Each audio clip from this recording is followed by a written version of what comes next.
Hello and welcome to episode 28 of the Nintendo Review Podcast. Greg, it's very early for me and you to counteract Lee's time difference, and you're dressed and ready to go, it looks like. I'm impressed. I'm tired, man.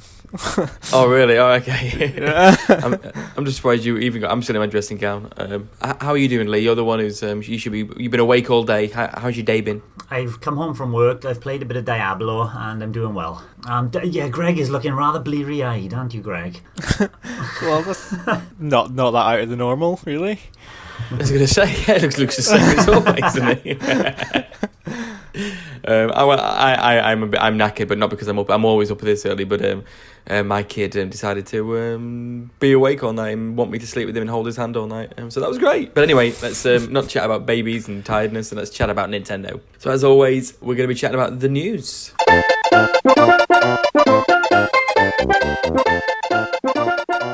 And the first bit of news is, again, we've chatted about this a while ago, actually, the Trine games. I don't know if you remember, but they announced Trine 3, the new game that's coming out. Yeah. And then they announced ports, or they announced the ports, and then a week later they announced Trine 3, and it's like, well, why are you announcing Trine?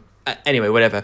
But they've just announced that they're releasing a triple pack called the Trinology. Or Trinology, whatever. So they're releasing that, which I think is pretty decent for people who want the more. We're not sure if it's going to be physical or digital, but a little triple pack hopefully give us a bit of a bargain rather than just 3 games in one, but 3 times the price. Lee, I think you said that you were pretty interested in this. Are you still up for it, or would you rather maybe just buy one of them anyway? Well, I bought and played through the second one, on the Wii U, and it was a great experience. So I'd love to revisit number 1. And this seems like a good idea, Put the 3 in a pack. At least 2 is there, as long as it's not extortionate price.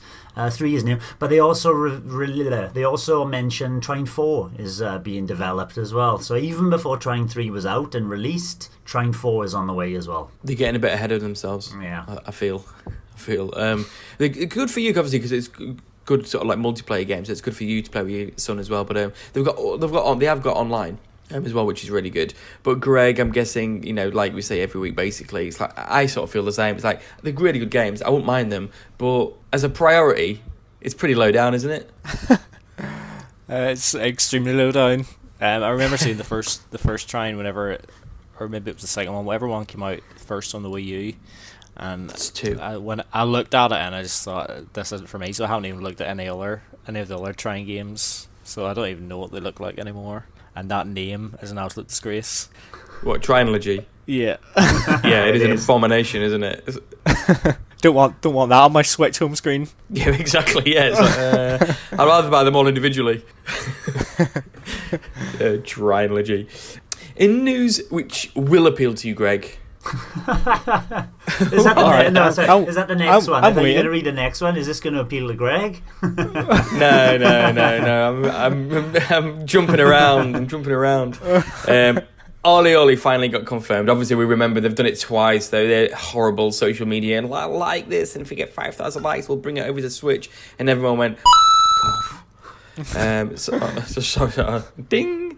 But they announced yesterday, double pack coming, February the 14th. What a romantic gift for you, Greg. How do you feel about it? It'll be a romantic gift whatever time I buy it, whenever it goes on sale. What about if it's a reasonably priced game? If it's a really good price, then I'll go for it. Like I said on Discord last night, I've got the first one on 3DS and Wii U, so I'm not pure desperate for it.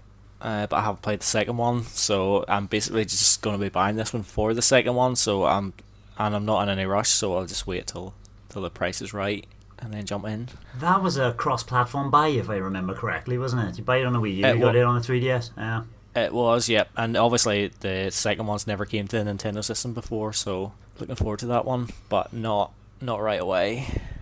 Does it appeal to you, Lee? Yes, it does. The first one, I didn't play on the 3DS much, but I put quite a few hours in on the Wii U version. Great laugh.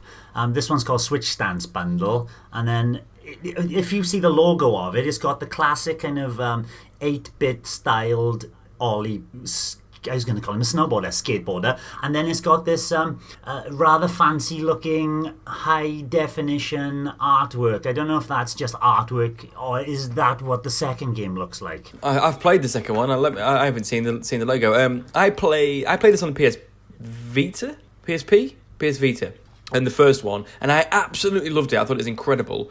And then it came out for the Wii U, and I bought that as well. But I never really played it on the Wii U because I played it before, and I've got the second one as well. But I never played through it that much, to be honest. The sequel. I think it's because I was kept waiting for it to come out for the Wii U. I kind of I thought the second one would come, and it never did, and I was always waiting. So I never really put too much time into it. But it seemed amazing from what I did play. So I am like you, Greg. It's the second one that I want. But I'd maybe be up for playing through the first one again, and it does depend on the price. If it's a bargain, then I reckon I'll go for it. And if not, like you, I'll wait on it. Because when it came out on the Wii U, it wasn't particularly cheap, was it? It wasn't until I think it got reduced in a sale that I actually picked it up on the Wii U. But it was well over. It was about 15 quid from what I can remember initially. So I couldn't see it being any cheaper than that. Yeah, I guess for me, it's like my thinking would probably be like, how much is it on the PlayStation? A few quid more than that, and I'll buy it. Yeah. But if it's like 3 times more expensive, then I already own it on the PlayStation. But if it's another sort of, if it feel like we're getting ripped off yet again, what a surprise! Then I think I'll wait it out. But ultimately, they're amazing games. They're really fantastic. So I'm delighted that they're here, and I'm sure I'm surprised they haven't blackmailed us with this. But I'm sure if they do really well, maybe we'll even get a third one as well. But another game for Greg is Animu's Games Panty Party, which was announced. It's not. I don't think it's as sleazy as it sounds. It's not made by Koei Tecmo. I thought, oh my god, this is so sleazy. It's got a Japanese schoolgirl holding her skirt down against the wind, and it's called Panty Party. I thought, oh, terrible. And then you watch the trailer, and it's something completely different, Darren. Yeah. Yeah. So it's basically you play. You had the panties. bravery to watch the trailer. Bravery. He was getting prepared in different ways, ready for that trailer. He was very disappointed. But it's a game that's going to come and go, and none of us are going to play it. That's coming. And another, I think last week or the week before, we confirmed that The Walking Dead was back in episode 3. So it looks like that's been resolved. But that's coming out next week, a week today actually. So next Tuesday, the 15th of January, the 3rd episode of The Walking Dead, the final season's coming out. So then hope from then on, episodes 4, 5, and 6 will soon be followed. But I'm glad that got sorted out. It would have been really annoying if you bought the first 2 episodes and then it just got cancelled. So good to complete the story. So what's not so good though is that they mentioned before the end of last year that they would be bringing season 2 and season 3 to the Switch before the end of the year, and that has just disappeared. They've got no dates of when season 2 is coming out yet. This is season 3, isn't it? This is the final season. Is season 4, isn't it? Is it? I could be wrong, but anyway, if this is season 3, it's season 2 that's missing. Okay, for some reason I thought it was already out, but to me, you probably know more about all this than me. But that is that is a shame actually. That is a shame, but we'll see how that goes. News that probably interests me more than you two. But do you remember when? Was it what was it? Oh, it was the Kind of Funny game showcase, and they had loads of indie games on there, and they announced free DLC for The Messenger, which was sort of like this sort of beach, sunny, looked completely different to the rest of the game, which is really exciting. But they also said that that may not be all we get. There was a Q&A recently with the director, Thierry Boulanger, I guess is pronounced, and that it was a bit of an experiment. It looks like an experiment, I know that, and that they're going to prepare him for bigger things for the future, whatever that may mean, whether it's a sequel but he also kind of clarified that he wanted to add more content to the Messenger, so maybe it's even more DLC, maybe paid DLC as well. I do need to get back into that game. Greg, not being massive NES fan, and obviously Lee's played through Ninja Gaiden recently, and you were interested in it. Is the Messenger the kind of thing that you think you could be up for in the future if your backlog dies down and it's on sale? Yes, I have looked at it a few times actually and watched a few videos of it, and I do think it looks really good, but like you say, it's the backlog's the issue, and just finding that time to to squeeze it in somewhere. And it's meant to be massive as well. That's another thing. It kind of annoys me a little bit. You think like a sort of a modern version of Ninja Gaiden, you're like, oh, that'd be like 2 or 3 hours. That's great. It's like 20 hours long or something like that, which is ridiculous. Gonna say, like, I actually started a game yesterday and finished it yesterday, and that was like, it felt kind of good. Yeah, I did the same thing 2 days ago, except mine wasn't very good, so I'm not even going to talk about it. So, yeah, it's quite. Do you get like a weird buzz when you like finish a game? You're like, yes, there's another one gone. Sometimes I got more of a buzz out of this one because it was really quite difficult, and I was like very satisfied to beat it. Nice, well done. Congratulations. Oh yeah, so like, you finished Ninja Gaiden recently. Did you finish it or did you bottle it? I beat the final boss, but only by the, well, you know, Ninja Gaiden's a strange one. When you come against a boss, you kind of learn his patterns, but there are certain specific jumps you can do to like jump over the top and go over an enemy after grabbing on a wall. But if you don't pull that off perfectly, you've had it, and you're basically, it's like a stamina battle. You're just hammering the boss as fast as possible, hoping you can get his health bar down as quick, and that's how I ended up finishing and spamming the save state. So yes, I finished it, but it felt like I didn't. You felt midget. Yeah. It's so difficult, though. I think finishing in any way possible is an achievement. Yeah, especially once I had to go through 3 times that last level, because to beat the end guy, you really need that flamethrower attack, and if you use it beforehand or pick up a wrong specific upgrade before you get to the boss, you got to do it all again. You got to make sure you're fully loaded to get onto that boss, because your sword attack is hopeless. Anyway, and is that where you learn to do the save states chronologically rather than just doing it to make sure you've got stages to go back to? Yeah, keep rolling them. Yeah. I did the same thing on the NES Mini. But did it? Because you were very positive before when you first started playing through it. Are you still as positive about it now you finished it? And does it make you think even more so, like, oh yeah, I fancy the Messenger? It's got problems, that's Ninja Gaiden, this is. Still got problems that I couldn't remember when I played through it as a child, but it is still a good game. But the Messenger, yeah, that is on my to-do list, to-watch list, everything else, my wish list, but not yet. It's a big game, innit? That Hollow Knight has got to come before that, I think. Mm-hmm. I started playing through the Messenger and Hollow Knight, actually. I've played about half an hour into each one. The Messenger appeals to me more than the Hollow Knight does, in all honesty, if I'm going to be honest. After playing half an hour with them, Hollow Knight didn't quite work for me. I feel the same, you know. I think Messenger would appeal for me more. I fear I may be the same as well, but I have Hollow Knight already on the Switch, and I actually think it's on sale again at the moment for whatever price I paid for it, like £7.25, something like that. I need to. I'm looking forward to doing it properly, but the first half an hour was a bit annoying. It was like now in 2019. Games where I put an hour into it, or half an hour into it, an hour into it, and if I die and I lose all of that work, that does not go down well with me anymore. Not today, it doesn't. And this game does that. So, yeah. And I did it twice. So I reckon I put an hour into it, and I went twice. And for some reason, I must have missed because you can go wherever you want. It's a bit open. Hollow Knight now, yeah.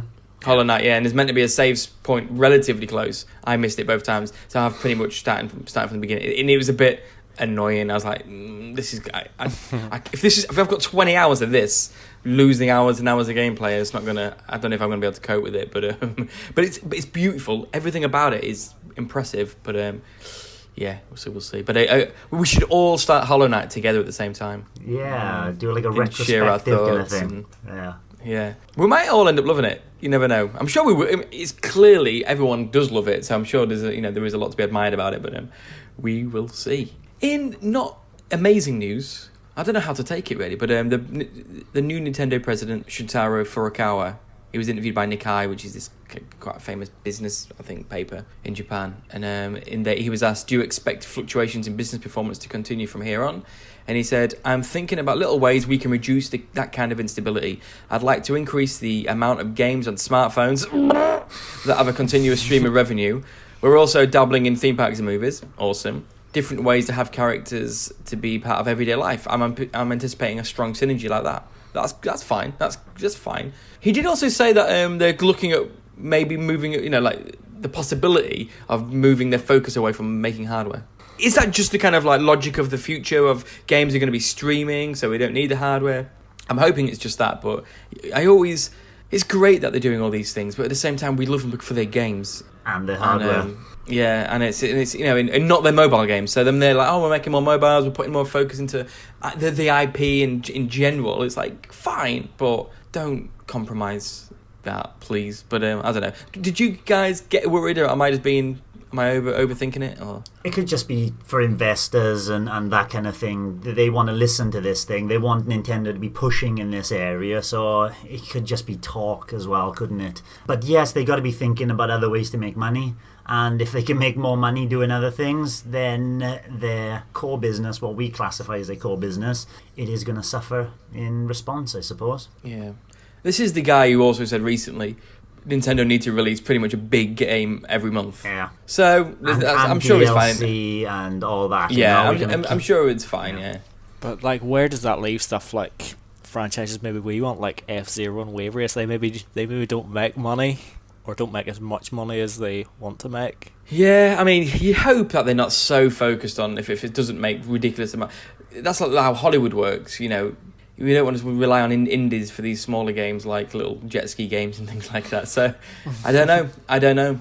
We'll see. We'll find out, I guess. I mean, they're still surely going to make smaller games, but yeah, because they can always live off DLC then, can't they? The smaller games can be funded by the hardcore us by providing extras, DLC, and letting us top them up over the usual amount. Yeah, and I guess ultimately as a business, they can't just make only massive hits. They can't just make AAA big games. They've got to, they've got smaller development teams. They've got to have smaller games to kind of fill in gaps. So if they want to release regular content, which is, then it's fine. So yeah, so basically Wave Race is still coming in June. Don't worry about it. In all seriousness, what would you do if they announced a Wave Race and it looked amazing? Like, what would you do? I'd buy it. Well, I mean, maybe it's just that, but Greg, would you shed a little tear? Yeah, why not? It looked stunning. Just looked amazing. Looked exactly what you want. I think online. A wee tear may trickle down my face. How many people online do you reckon you need? What do you reckon? 8, 12? 8? Keep it small. What's it on Mario Kart? 12, innit? No, go for the 12. You reckon? Yeah, if Mario Kart can do it, surely Wave Race can. It's not about can do it. For me, it's more about don't want massive tracks, massive lakes, and I don't want it to be like about bashing into each other and stuff. I want it to be about racing. So, but don't know. I'll take anything if it's 12. It's like if it's not 12 Nintendo, don't even bother making it. Yeah. Anyway, got a bit of a tangent there. In news which I don't care about anymore, lead us. Diablo 3 are hosting a Darkening of Tristram event to celebrate the original Doom. What? This was that was the first time it came out. Now it's back up and running again because Diablo has been out it's the anniversary of Diablo, but it's the anniversary, maybe the 15th anniversary, whatever Diablo is. Diablo 3, 15 years old. But it's adding the original Diablo levels in. So you can go to the adventure mode and play through the entirety of the first game, but only up until January the 31st. So if you got Diablo 3, get on it now if you want to see that first game. And then they're just getting rid of them. That's ridiculous. Yeah, but apparently they do this every year. And this is the first time, obviously, because Diablo 3 came out the end of last year. This is the first time it's going to happen on Switch. Cool. And can you play that? Is that an online game as well? Or is it a single-player adventure? It's exactly the same as all the other modes. You can just jump in with up to 4 people, online or offline. Cool. Very quickly touch on this. I was not going to chat about it at all, but we decided we will. GDC is coming up, the Games Developer Conference. And they've announced sort of like the Best of the Year nominations. It's not really worth talking about any. The interesting thing is that Nintendo just aren't featured at all. In the innovation, they've got Labo.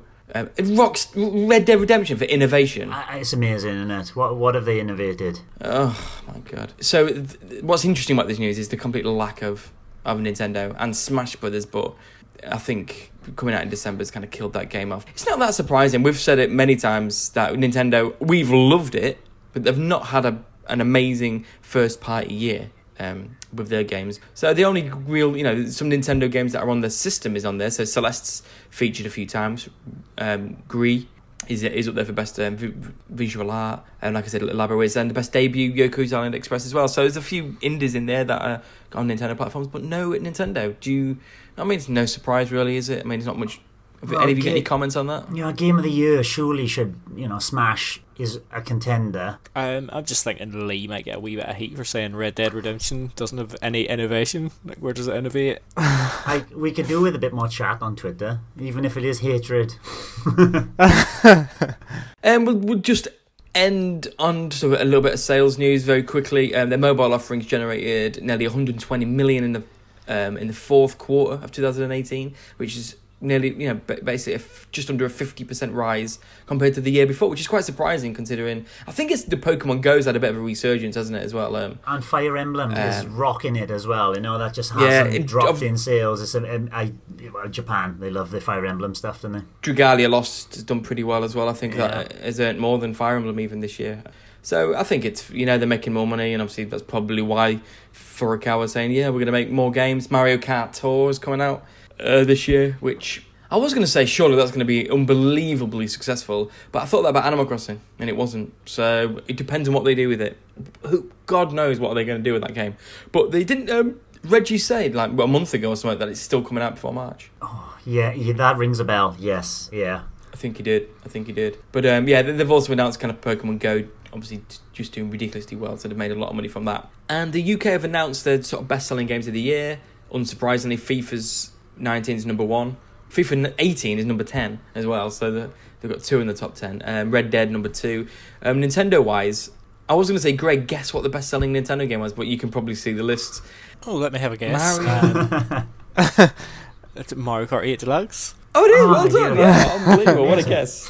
Which is kind of mad, isn't it? Well, apparently Kind of it's bonkers. outsold last year. It says on the bottom here, it does say, one of the most interesting tidbits concerning Mario Kart 8 is in 2017 it sold 340,000. In 2018 it's 460,000 copies, which is, it sold better in its second year than the first year. It is mad. Obviously, the second year was a longer year than it was, but there's still But it's just one of those games where you pick up a Switch, you're probably going to pick up Mario Kart. It's always been they've always just sold it insanely well, and this is a port of an old game. It's like they've got to release Mario Kart 9. They can't go through the Switch's life cycle and not release a new Mario Kart. You look at these numbers and you think, why would they, if it's still selling this well? But then would a Mario Kart 9 sell even better? Who knows? But it is bonkers. Do you think if they don't release Mario Kart 9, do you think Mario Kart 8 will be the best selling game on the Switch? Smash Brothers is already, in 3 weeks of December, sold half of what Mario Kart 8 is sold in the whole year. But no, Smash doesn't have the... Yeah, it doesn't have the pickup. Yeah, you're right. When people pick up a Switch, it's Mario Kart. Yeah. What do you reckon, Greg? Do you reckon Mario Kart's going to do it? What was the best selling Wii U game? Was it Mario Kart? I think it's Mario Kart 8. And I think on the 3DS, I think it's Mario Kart 7 as well. I'm going to Google it, but it wouldn't surprise me. And I think the Wii wasn't... If so, I would say that it probably is going to be the best-selling Switch game, Mario which Kart is 8. Pretty amazing unless for a it's port. the Pokemon game, The Pokemon game holds up well, and who knows? Oh, the Pokemon game's going to be a train wreck. I think it's going to be I think it's just going to be people are going to look at it and go it's just pretty much like an up-res 3DS game. That's what I think it's going to be. It's going People to be will still buy it. Yeah, that's what I mean. Pokemon fans will. Mario Kart 8 comfortably is 8.4 million on the Wii U, and the next one was 3D World at 5.8. Oh, comfortably. So comfortably was that. I think outside of Wii Sports, I'm pretty sure on the Wii it was. Oh, okay. New Super That's Mario interesting. Brothers Wii did pretty well though, didn't it? We play, my friend. Oh, yeah. Oh, yeah. On the 3DS, the best-selling game is Mario Kart 7. Second was X and Y. Third was Sun and Moon. Fourth was Ruby and Sapphire. So Mario Kart's top there. So Mario Kart just destroys everything. It's just a bonkers franchise. Just give us more DLC. Mario Kart ready. sold more than Wii Play.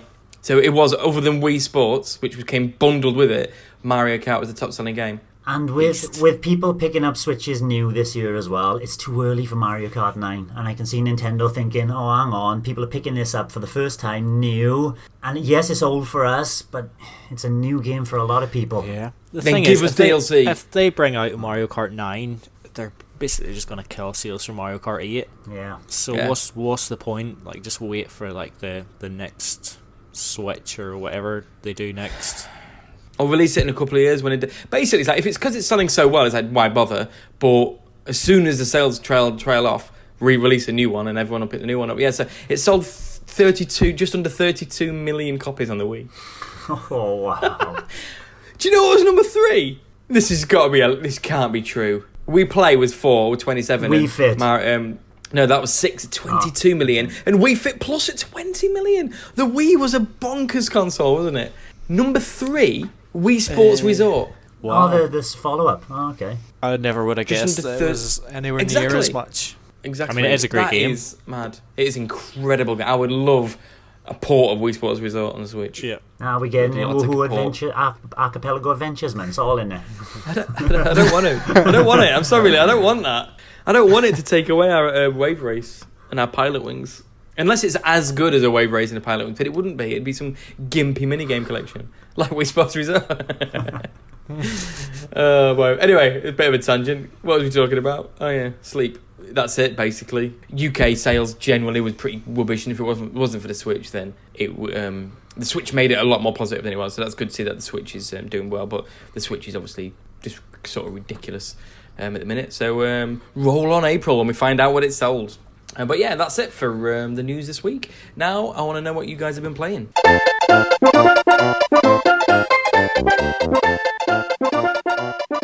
So Greg, I'm intrigued. What is one of the greats? It's one I'm sure you've played many times. I'm just going to go for a wee recap over what I played over like Christmas and New Year. But what I was playing sort of in the lead up to Christmas and finished again on Christmas Day for probably about the 20th time. Super Mario World. Oh really? Wow. Yeah. And by an absolute coincidence, that's the music I'm going to use for the intro. Oh, what a gem. Convenient. I've sort of mentioned quite a few times in recent weeks that I just feel like completely burnt out. I don't know if that's just related to games or just like in general, like life. Sometimes you just need to dip into a game that you know you love, and Mario World is one of those, and that can sometimes reignite a wee bit of passion or something. Did it? I have to say, initially when I was playing through the first world, I was thinking, I've played this game too many times because you just know everything. But as the more I progressed through the game, I was like, oh, this game is just still one of the absolute best 2D platformers ever. Like, I may know where all the secrets and things are, but you still have to do the stuff to get them, and everything you do in the game is just loads of fun. And if you haven't played it before, like basically it's a big world, dinosaur. What's it called? Dinosaur Land. It's all right, yeah. Like it's all split up into islands, and there's levels in each of the islands, and there's like secret areas and like a whole pile of levels. There's wee like switch. What is it they're called? The wee switch levels where you can like go and activate, and they make blocks appear in different levels, and like if you don't trigger those, you can actually make like levels more difficult for yourself and stuff. But obviously, if you want to go for 100% completion, that's not really the thing to do. But the levels, there's just so much variety, and like the cape is so much fun to play with. Although having said that, if you're good with the cape, like you can fly over quite a lot of the levels, so you're actually missing a good bit of the platforming.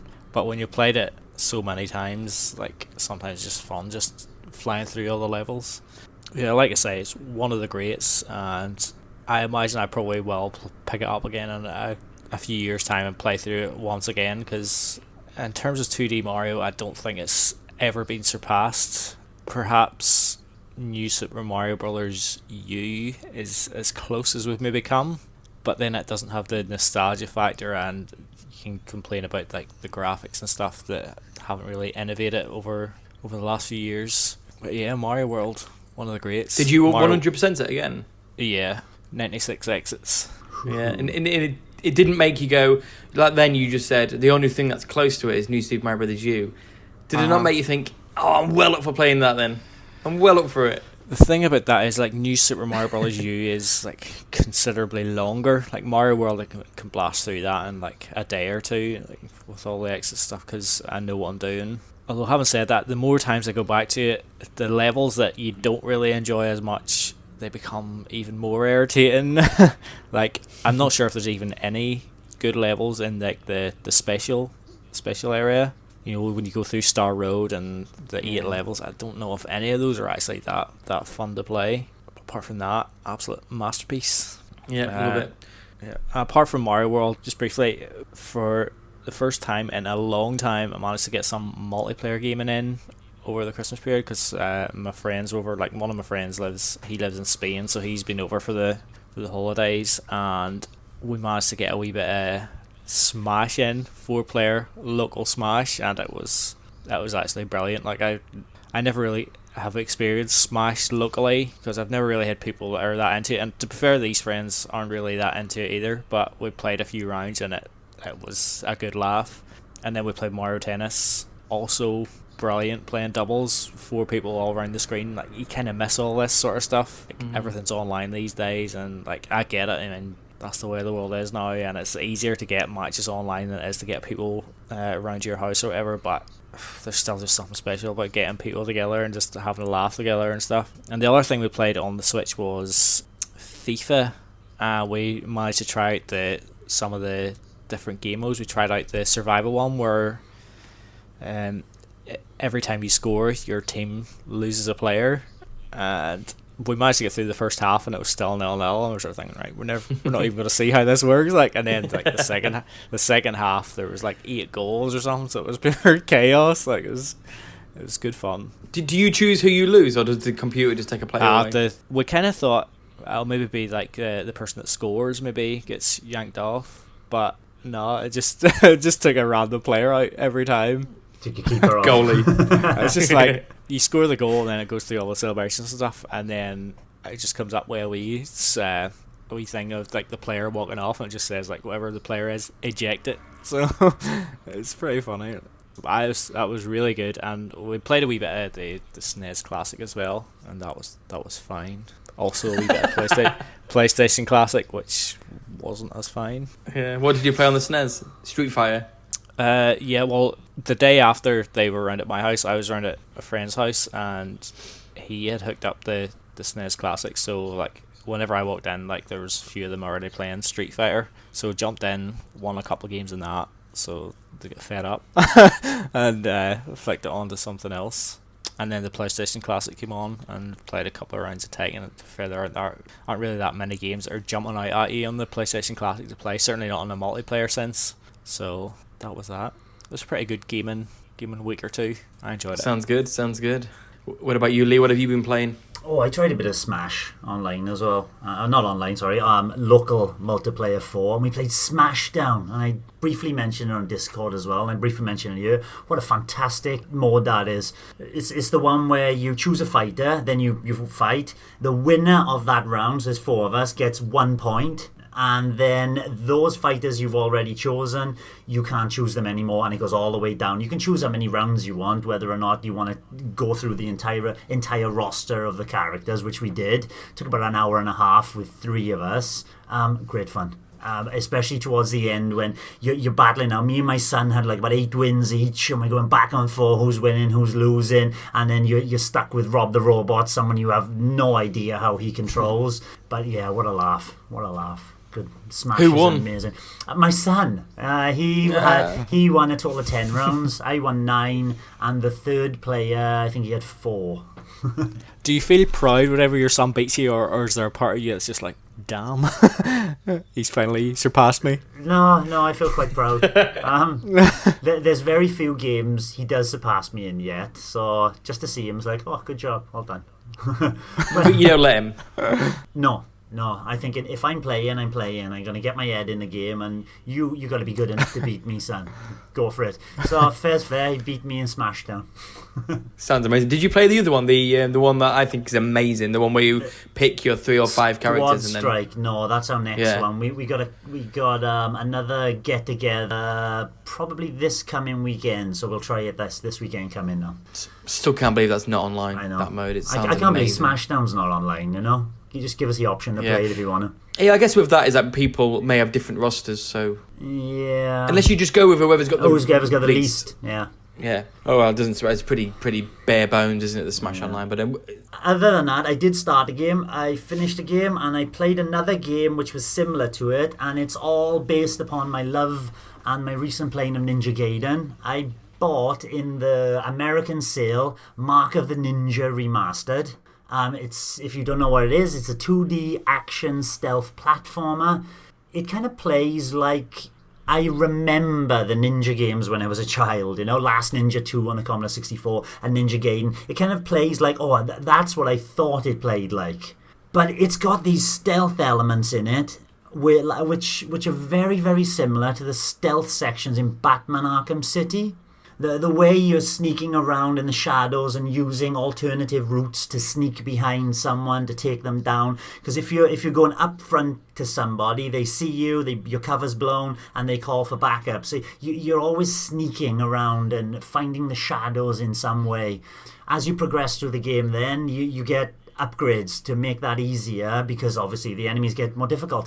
But it's just the way the game runs. The animation in the game itself is fantastic. It's got this beautiful fluidity of movement. It's a beautiful looking game, and it's built kind of like the game is built around the sound design. So there's very little, there is some music in the game, but there are elements in it when there's a difficult section and a lot of enemies, the sound will go quiet and you can just hear footsteps.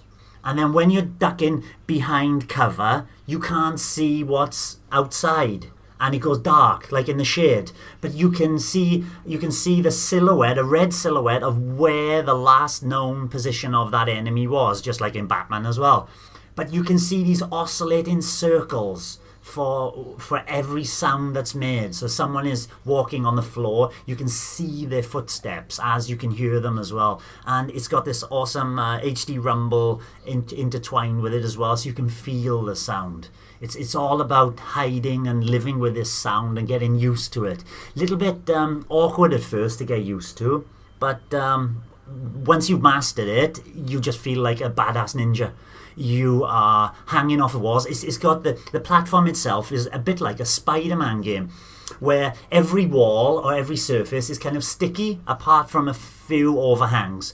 So you can't just run up to a wall and walk up it. You have to kind of press B to get onto the wall. So you're forever feathering the B button to jump on a wall, then you can basically crawl up the wall like Spider-Man. And then when you get to the edge of an overhang, you never kind of, you can never go over and up and over unless you press the B button, which is great for just looking over the edge to see if there's an actual enemy having a cigarette break and he's quiet, you can't hear him. And then you can pop your head back down so he can't see you. Once you get used to that, pressing the B button to do things, and then as you're hanging over the overhang and there's an enemy above you, you're pressing the B button then to pull yourself up onto the overhang. It becomes second nature, and you're just flying around the place. And the controls, the jump mechanics, everything feels right.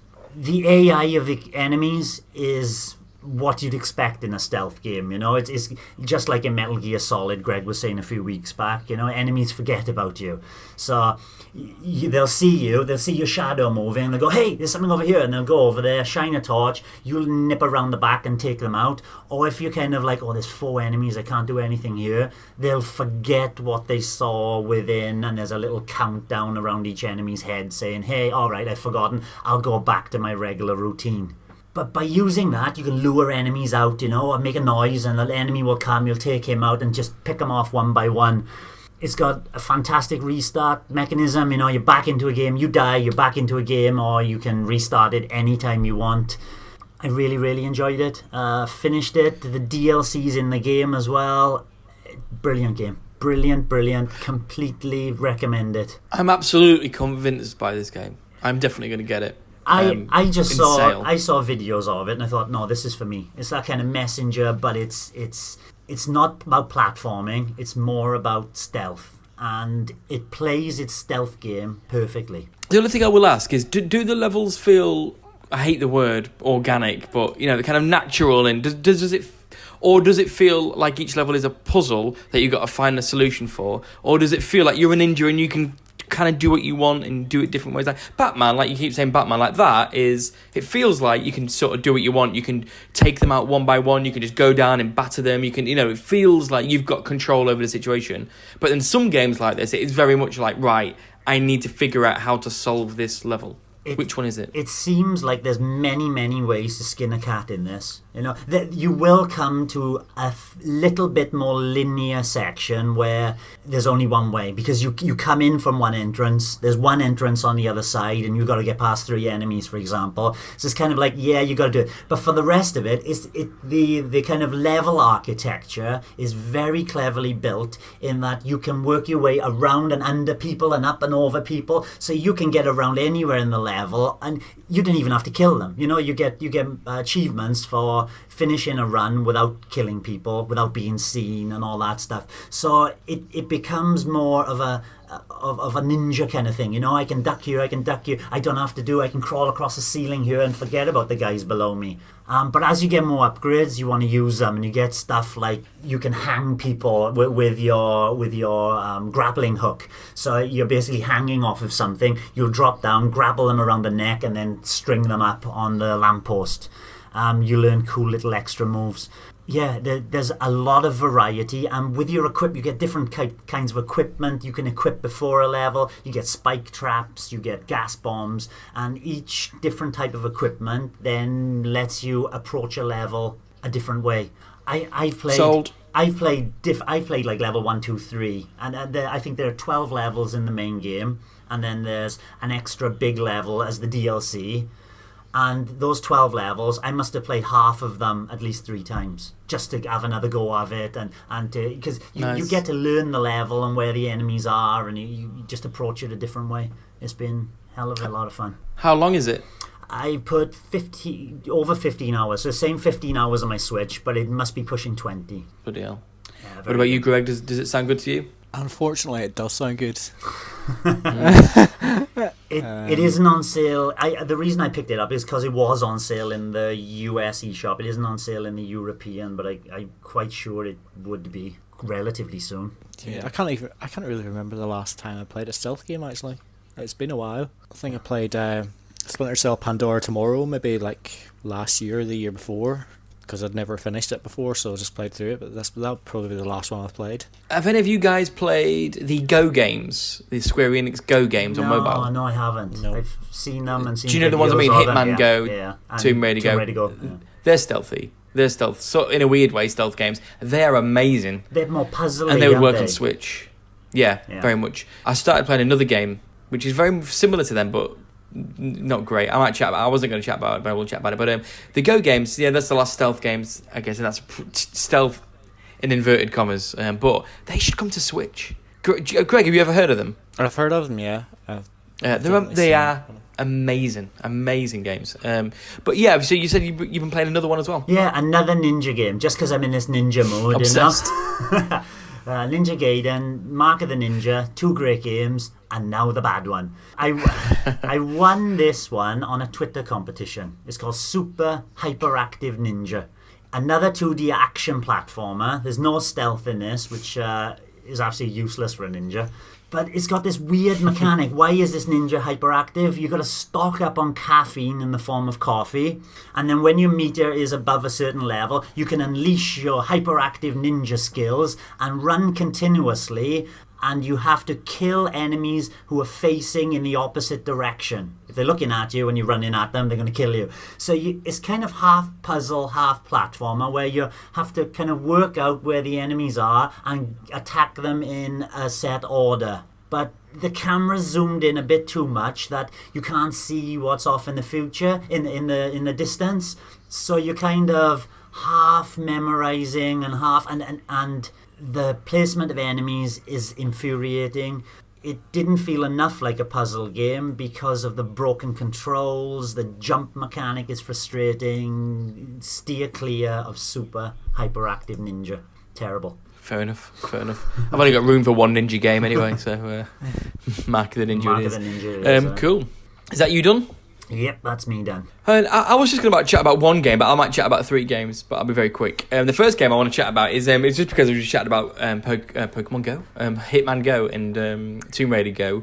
There's a game, for some reason, there's certain games which catch my eye, and I don't know why. One of them, I don't know if you've even seen it, Friday the 13th, the Death Puzzle or something like that. I've seen that in the shop. Yeah, that caught my eye, actually. I thought, because the company did another very similar puzzle game. It's like a shifting block kind of thing, isn't it? Yeah, I didn't realise that quite. But yeah, but it appealed to me. I don't know why. It's like a sort of like a chibi cutesy. So like Friday the 13th, I kind of like, I kind of have a soft spot for sort of 80s horror, and it's a puzzle game, and it looked a bit like Tomb Raider Go and Hitman Go. So I was like, that looks like I could really enjoy it. I like a puzzle game. I like those kind of games, and I like the aesthetic. All these cartoon characters murdering each other, and I thought it looked great. And then it was on sale, so I bought it, and I played it, and it isn't great. It's not great.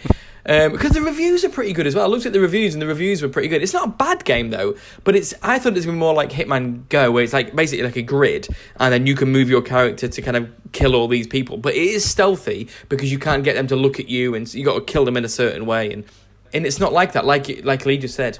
It's like slidey puzzles. You know the slidey block puzzles in Zelda, and the ice levels, or where you got to push the statue, and it goes all the way, and you got to like guide it around to hit land to go on a pressure pad. Or if any of you played Mario and Rabbids, there's loads of them in that game. It reminds Every level me is of like those that. kind of games you'd buy in Debenhams or supermarket department stores like that you'd spend too much money and give your kid for Christmas. They open it and play ones. You know those car parking ones where you have to get the car out of the car park by sliding the other cars out of the way in many various puzzles. That's what I was reminded by. Anyway, I've got no idea what you're talking about. But yeah, probably.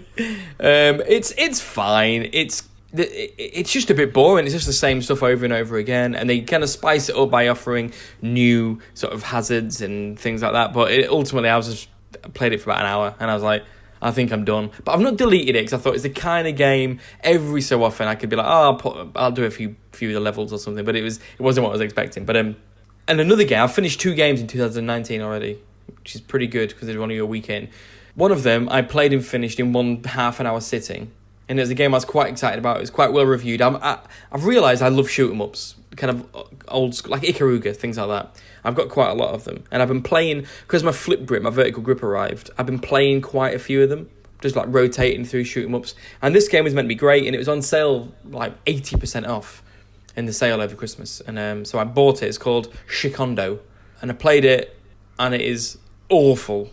I don't understand how anybody could review this well. It looks terrible. The gameplay's terrible.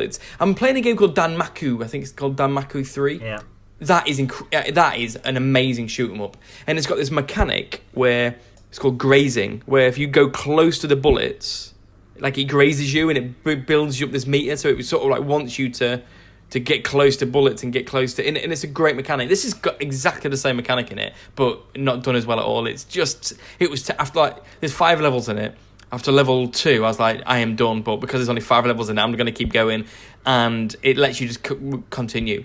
I don't know if any of you are into shooting ups, but there's loads of them. Like even like Ikaruga, like you can add continues and add extra lives, but if you do, then it doesn't let you save the high score and stuff like that. So I try not to do it. Sometimes if it's so hard, like Ikaruga, maybe you'll be tempted just to get through it before then going back. But this game, I was like, what the continues on? I'd let me just get through this abomination, so at least I finish it, and I did. And it didn't get better. It was a terrible, terrible game. But a game that I did start and finish, which is far from terrible, is a game called Battle Chef Brigade. I'm sure you all remember it. It was kind of featured heavily on the Nintendo in indies, and it just looks unlike anything you've seen. So weirdly, I bought it, I think at launch, if not in a sale very shortly after. But and I played it straight away, and it didn't grab me as much as I thought it would.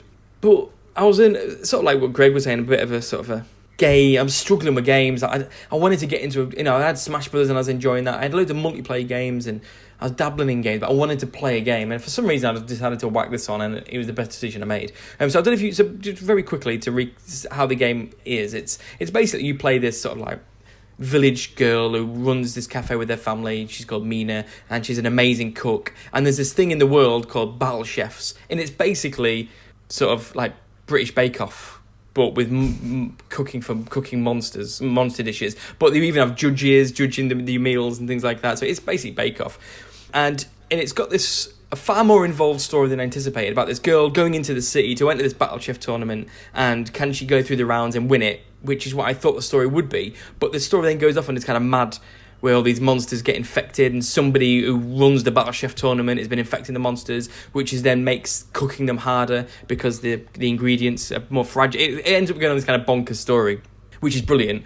It's utterly ridiculous, but it's like a silly anime story, but adds a lot to the game's sort of charm to it. So the Great British Bake Off needs to do something similar, yeah? Gordon Ramsay needs to lose it. Yeah, exactly. Yeah, that's what we need.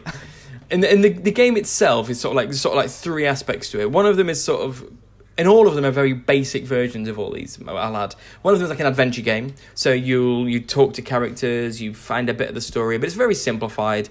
And when you're in the town where the Battle Chef tournament's running, you can chat to characters, you can do little side quests, is an over-the-top way of saying it, but you have little jobs. Like you can work in a restaurant and cook meals for the kind of people in the restaurant. You can go on hunts for this woman to hunt monsters for her. So you do little side quests, but it's the same side quest every day.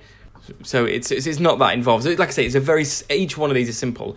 And then the main game itself, the cooking bit, is split into sort of two halves. And one of them is you go outside and you fight monsters and collect the monster ingredients. And then you go inside and cook them. And how the cooking is it is a match 3 puzzler. But again, a very basic match 3 puzzler. The attacking monsters is like a really basic hack and slash game. It's all basic, but all together it adds up to something I think pretty amazing. It's a loop which is always satisfying, and it's because the depth of it is not necessarily within the gameplay. The depth of it is in the kind of tactical side of it, and in terms of like how it kind of keeps spicing up the. No pun intended, but spicing up the sort of formula. So each judge, so there's sort of like these cooking. Well, I can't remember what they call them now. Like taste pearls or something like that. But whatever the circles are in the match 3 cooking thing, they're called those. They have like what they want them to, so you can power them up. So basically, if you matched 3 green, there's like green, red, blue. If you match 3 greens up, you get a more special green. So it's like you've improved the taste of that bit of the dish. And if you match 3 of those up, there's like 3 levels of being able to cook, I guess, these ingredients. And then each judge has what they want. They love. So I think it's like earth, fire, and water. So one of the judges will be like, I want a fiery dish. So you know that you need to have in your cooking dish more red fire than anything else. Otherwise you get points deducted, because if you've got equal fire and equal water, then you're going to get points deducted because it's not a fiery dish. Some of them want an earth and a water, so sometimes they combine them. Sometimes you've got like 2 judges or even 3 judges where you've got to cook 2 or 3 meals at the same time, and in all with their own sort of like parameters, and make sure that you get in the right ingredients, putting them in the right pots, cooking them. And there's a lot of strategy sort of on top of that, because you can get loads of different cooking pots, which kind of match 2 gems rather than 3. You can put them in to make gems evolve on their own rather than having to match them up. And there's loads of extra sources and ingredients you can get. So it's constantly spicing up the formula, and so it's not just doing the same thing. And ultimately, it's just absolutely kind of fits my sensibilities. The style's great, the graphics are great. Everything about it was kind of perfect, to be honest. So I loved it, and I'd love another one. Bring another one. Does it appeal to any of you guys? Or Yes. It's on my wish list, and if it wasn't for my backlog and our resolutions last week saying stop buying games, I've gone on the eShop and I've nearly bought games, and I say no, turn the eShop off quickly before I buy Okami HD for no reason, which I don't need. You really don't need a Okami HD. That's true. even I didn't buy that. But Battle Chef is one of the ones I nearly picked up as well. Definitely for the future. It is good. It's quite long, like 10 to 15 hours. But like I say, it didn't get boring. Or what about you, Greg? It does sound pretty fun, but I'm not really all that into like puzzle games or like match 3 games or whatever. So you probably haven't really sold it on me. But like I said, it does sound fun. That is only a small aspect of it, of the game, the match 3 bit. It's greater than the sum of its parts, would be a good way of saying it. Like each bit is quite basic on their own and stuff like that, but together it creates something pretty special. But that's awesome. That's what we've been playing. Next, we'll get on to the listener question.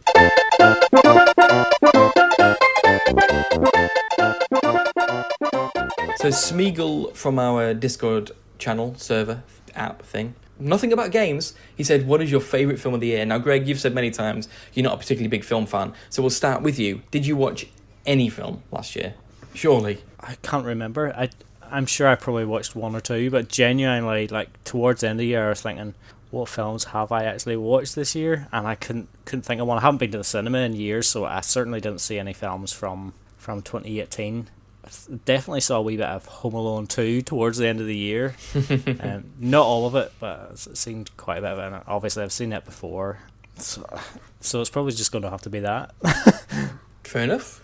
Nothing wrong with that. What about you, Lee? You're a big Marvel fan, aren't you? Yeah, I am. I got a colleague as well in work who we go to the cinema and watch every single Marvel movie together. It tends to be one of those things we do. So March and April this year should be a good fun. But last year I love watching movies, but I have watched far less than I usually do. And most of it is due to starting a podcast with you guys and spending more time doing some site-related stuff. I've just got a list of movies that I've downloaded and waiting to watch, like Black Klansman, Antichrist, Lars von Trier films I want to watch, Melancholia, Phantom Thread I haven't watched, it's waiting there for me, The Death of Stalin. There's just so many movies, and even through that, I've watched quite a few.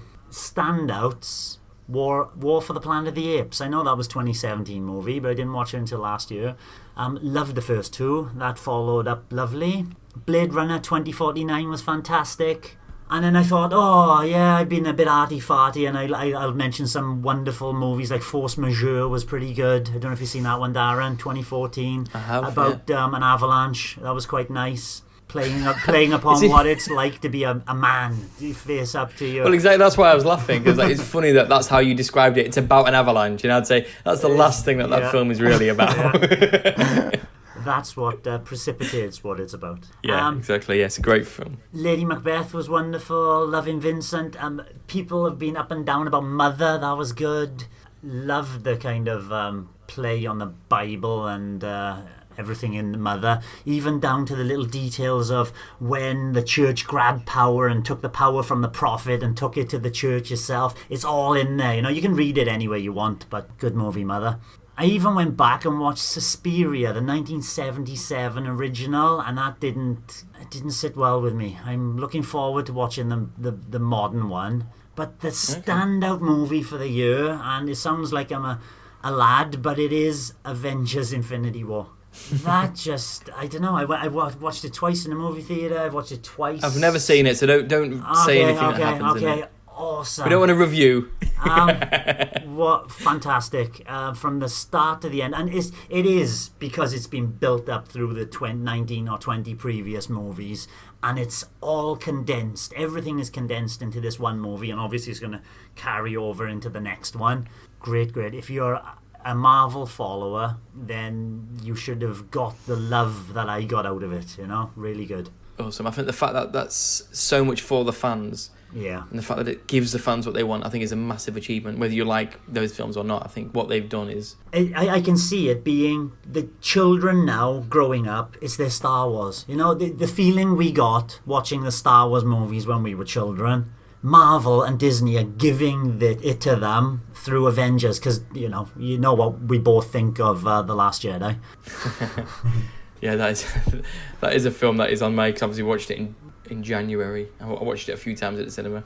Yeah, not that. That's a big list of films. I think the best 2018 film I saw was definitely 100% Coco. Oh, the Pixar film. I watched it. I enjoyed it, but I didn't quite take to it as others have. I was in bits.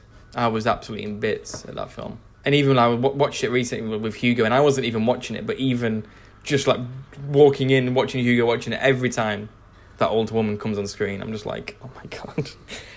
I do a lot of work with Alzheimer's Society, so I'm kind of like quite big into dementia, I guess.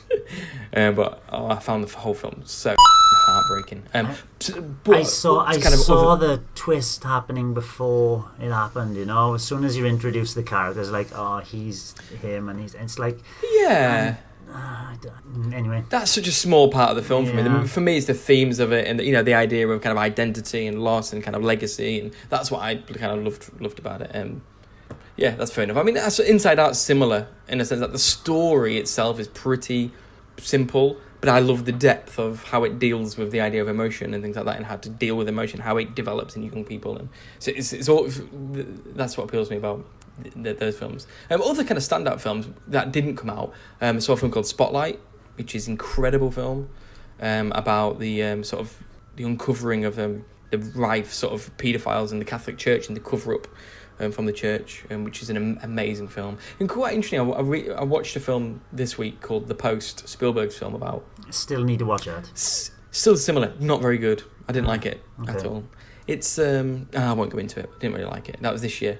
But didn't like that. But other great... Yeah, so that...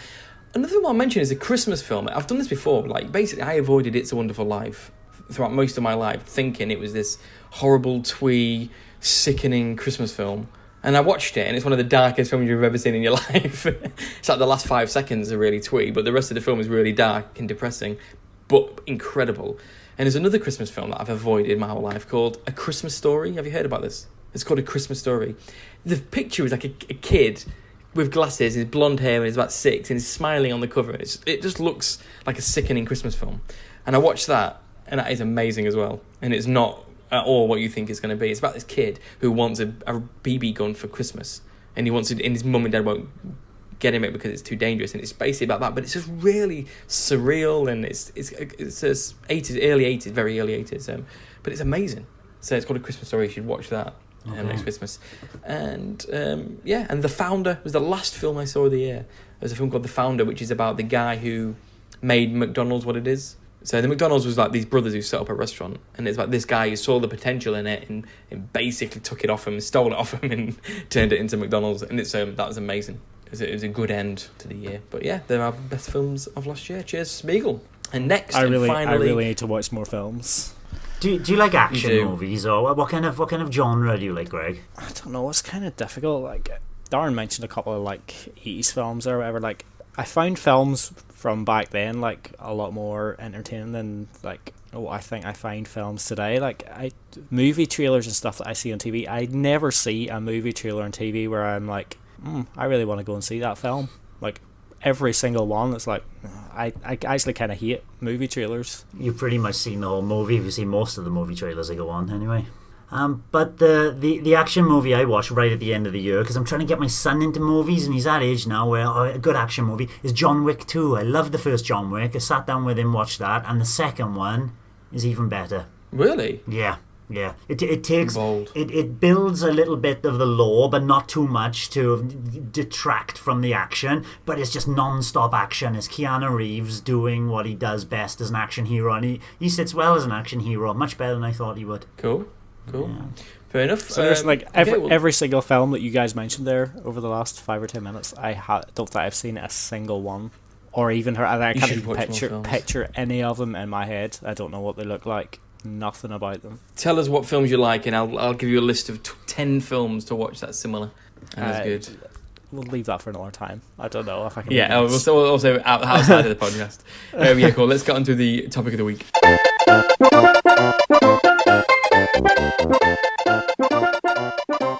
So the topic of the week sort of comes from a few things. One, a little bit in the news, some rumours that came out last year about there being maybe a Switch Pro or a Switch revision, the fact that Nintendo always do it, and then it escalated into a bigger conversation on the Nintendo Review Discord.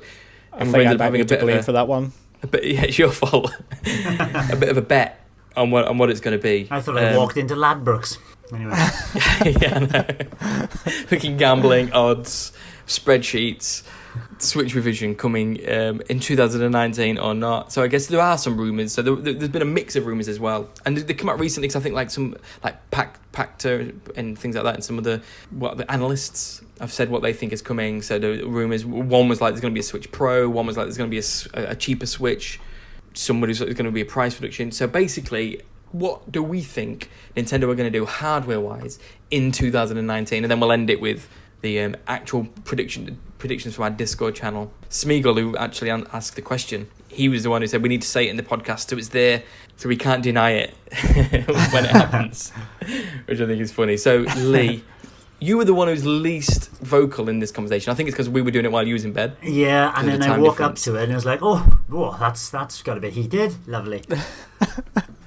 So what do you think? Cozy.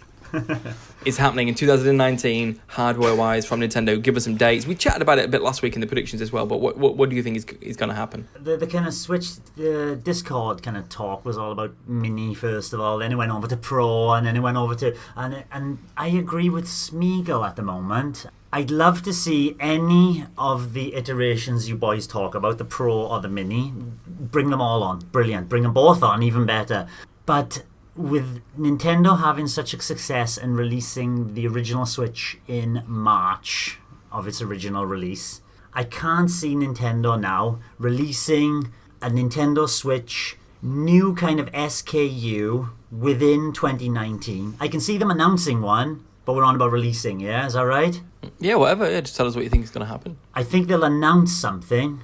I don't know if you wanted me to say what they will announce, but they will not release it until 2020, and I think then it's going to hit March. What they will release are far more Joy-Cons.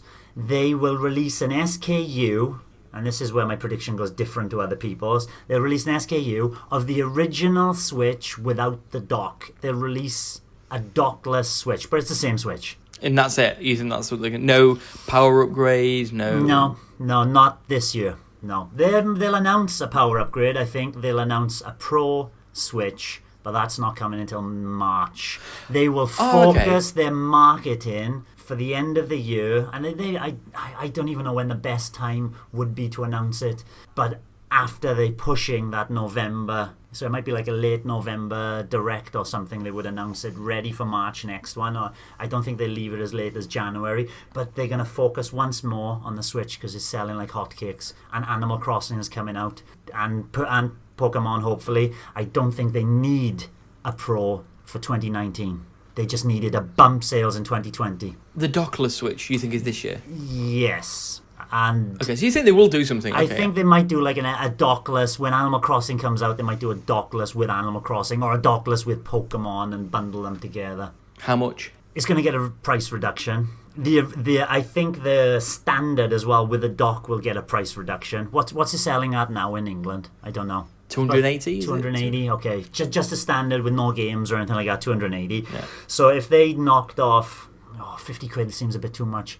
If they knocked off 30 quid, so it's like 250 quid for the bundle with the dock, and then they could potentially sell the dockless for 180, but without a game. If they put Pokemon in there, 200 quid for the dockless bundle with a game. That's a massive reduction, just taking the dock away. Yeah. I reckon it'll be 200 quid. They're selling the dock at 70 quid anyway, aren't they? Has that been reduced in price by any chance? No, still 70 quid. So, they're selling the dock separate for 70 quid. So, knocking 50 quid off for a dockless version, that sounds about right. And then maybe 220, 230. I think it's like 80 quid, the dock, actually.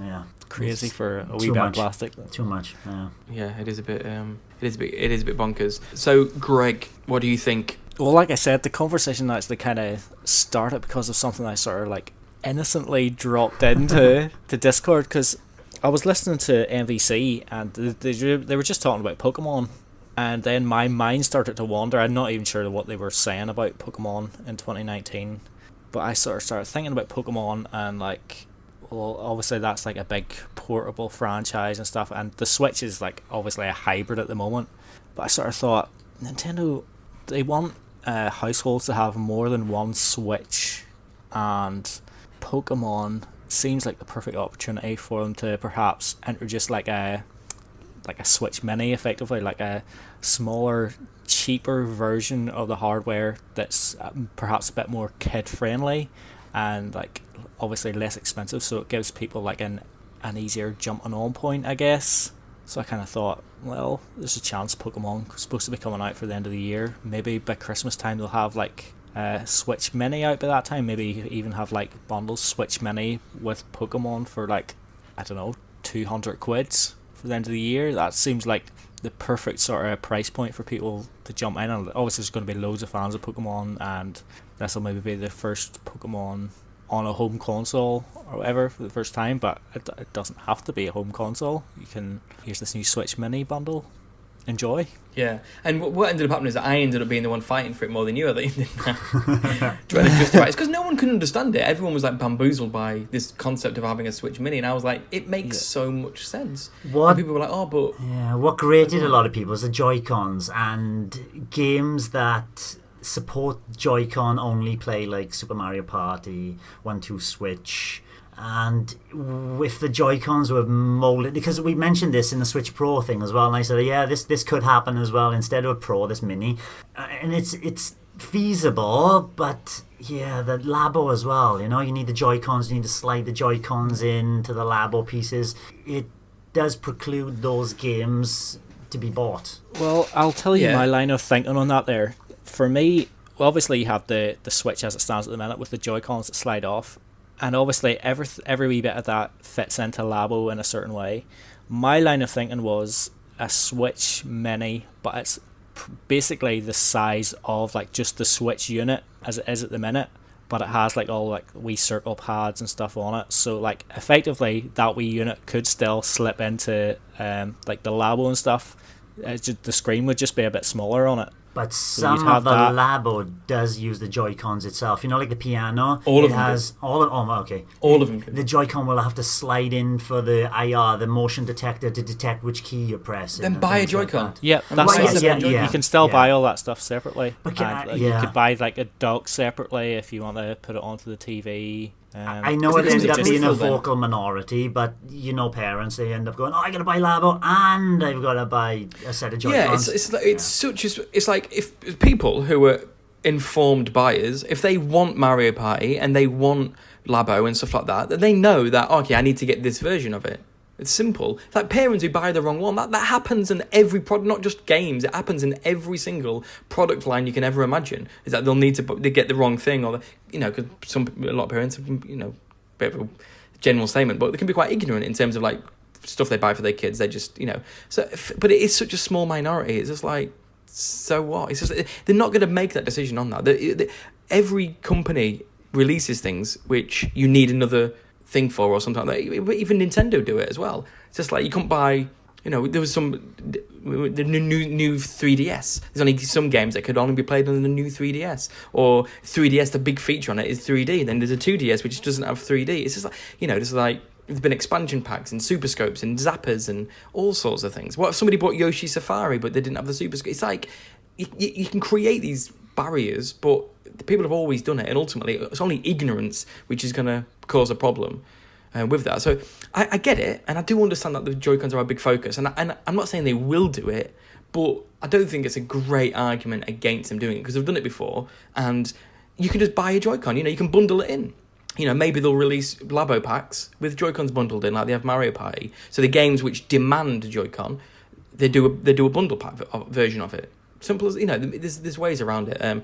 But I think it makes sense. Having a cheaper one's for kids, ones that are more durable, ones in fancy colours and things like that. I think it makes loads of sense. And like you say, Animal Crossing and Pokemon are the perfect sort of titles to launch that with. And if you think Switch has done incredibly well, you've got to imagine that a lot of the sales have been more, I hate the word, but serious gamers, older gamers. And maybe the next market is family gamers. Rather than having one Switch in a dock, every member of that family having their own Switch. And that's another thing. It's like, I almost see it as, for a lot of families, being like an accompaniment. Like, for example, for me, I've got a kid. I'm going to get Hugo a Switch. I wouldn't trust him with one of those Switches, because those Joy-Cons would be off. But if we've got one main Switch with a dock, and then I get him the Switch Mini, so he can play that on his own. But if we want to play Labo or play Mario Party, then we just use the main. I think so. There's that kind of situation as well. It's the idea of, it's not about it just being the first main Switch for families. It's about being these additional ones, and that plays upon something that Furukawa must have said, or even Reggie said. We want multiple Switches in your home. We don't want one Switch. We want a few Switches there. Exactly. And I think having these really durable, smaller Switches is a reasonable way of going about it. Saying that, I don't think it's going to happen. I think they're going to do a Switch Pro. I think they're going to go the other way and double down on serious gamers. It is a tricky one, whether they will or not. I'm umming and ahhing. I think last week in my predictions said they'll announce it quite early on in the year, but then a bit of me was like, well, Sony and Microsoft are going to announce their next consoles at E3. So are Nintendo going to wait see what they do, see what they need to do with the next powerful Switch to try and compete. So maybe a Switch Mini this year does make more sense, and then devise the Pro around something which can maybe be a bit go alongside the next Xbox and PlayStation a bit more, maybe. Well, we're probably expecting Microsoft to show the console at E3. PlayStation aren't even going to be at E3. Oh, true, yeah. So we don't actually know what's happening there or when they're going to announce it. I'm sure they'll have something like a Nintendo Direct, a Sony Direct to counteract the Nintendo Direct at that time, which will... Anyway, who knows? Video, yeah. We will see. But just as an official laying down our predictions... So, Lee, you think they're going to release a dockless Switch this year, and that is the only hardware revision? Ooh. Do I think, this is an addendum, do I think they're going to release a proper D-pad Joy-Con? I know Hori did, but I'm on about a first-party Nintendo one. No, just the dockless. Dockless Switch SKU. No other hardware revisions. I think a Switch Pro, a more powerful Switch, 4K capabilities in some capacity, whether that's just for video streaming for Netflix or something, or 4K upscaling on TV. I think there's a Switch Pro's coming. So, Greg, you're going for a Switch Mini. So is that a built-in Joy-Con Switch Mini? Yeah, all connected, and it'll have a D-pad because obviously there's no detachable Joy-Cons, so there's no need for those wee extra buttons on the left-hand side. So it'll be a D-pad, and I think there'll be Pokemon bundles at the end of the year. Do you know what? I'd buy a Switch Mini for like taking out and about and having for local play. I'd buy that. Smeagol said there's going to be nothing this year. Something could be announced, but there's going to be nothing. No changes this year. Mark Deroux said they're going to release a new SKU, but just with a D-pad, which I think is the least likely of happening out of them all. But that's what he said. He said it'll be announced this year, but maybe launched early next year. So he thinks that. Yeah, Nintendo just didn't kind of lay anything. He just said there's going to be a new... So he came up with a name. His prediction is it's going to be called New Nintendo Switch. Yeah. Whatever that is. Whatever leg that is. So I think that's good. But we'll see. It's going to be exciting. I think it's going to be a good year for Nintendo. So hopefully hardware is part of that as well. I think a D-pad Joy-Con will happen.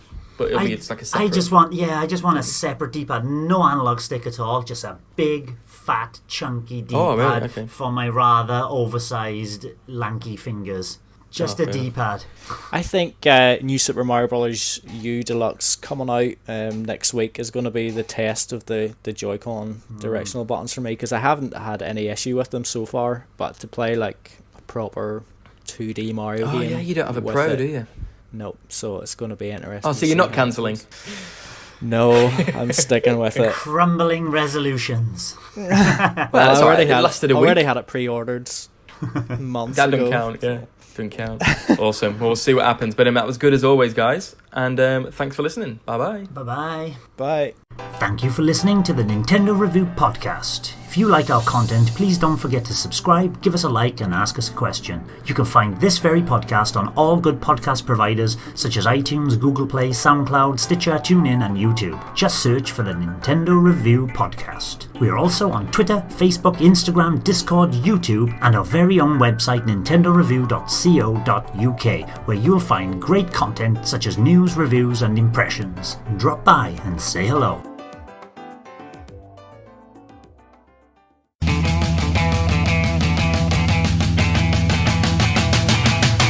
Podcast extras! Podcast extras! You might have outdone Greg, Darren, for the first time. I have people sleeping in their next room. Wake them up with a massive clap. Just walk in and go, wah, wah, wah, wah. Would you have a... Absolute flid finger. And then I can edit it so it's just me, blah, blah, blah, blah, blah, and Greg as well, saying about the heat. How long? I've lost your sound. Yeah, your sound just cut off. How do you feel that she, whenever she heard it, it's like, what is this? And just turn it straight off? Or do you want me to interject and say, like, what would you say if someone said maybe it looked a little bit too grindy? So she's sitting in the car, in the garage, engine on. That doesn't concern you at all? And there's a lot more... The thing is, all those podcast extras, right? We've missed them because you weren't recording. Anyway.